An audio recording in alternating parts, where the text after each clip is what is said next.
Welcome to Thought for March the 24th.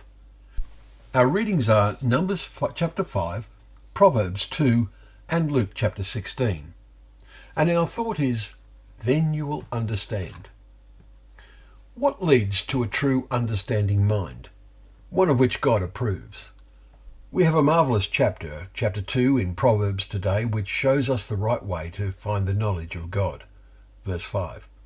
And it shows us that this is far more than we might call head knowledge, developed purely by intellectual investigation and deduction. We especially notice the significant little word if. The chapter starts, "My son, if you receive my words and treasure up my commandments with you, make your ear attentive to wisdom and inclining your heart to understanding." Verses 1 and 2. That is the start of it. That is laying the foundation. What follows?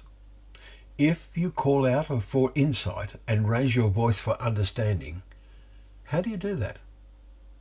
It seems to us this is the earnestness and intensity of private prayer in seeking a full awareness of God. Solomon further emphasizes the complete dedication that is needed. Another if follows. If you seek it like silver and search for it as for hidden treasures, then you will understand the fear of the Lord, or awe of the Lord, and find the knowledge of God. Verse 5.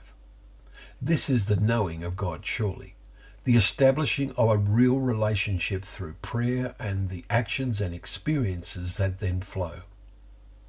The verses which follow indicate the wonder of that relationship, how the Lord and subsequently his Son is a shield to those who walk in integrity, guarding the paths of justice and watching over the way of his saints. Verses 7 and 8.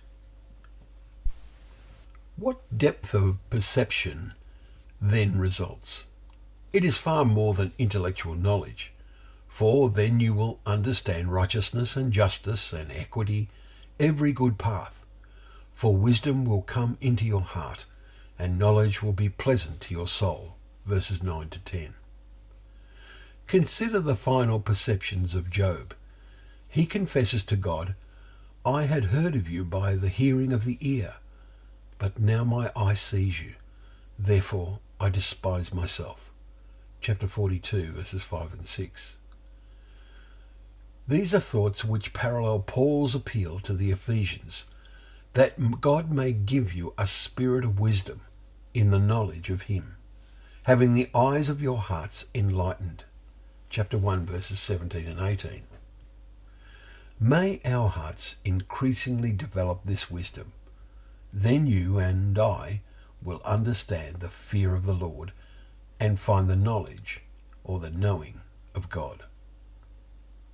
Thank you once again for joining us for Thought for the Day, where together we can open up the pages of God's Word, remembering that they are a lamp to our feet and a light to our path.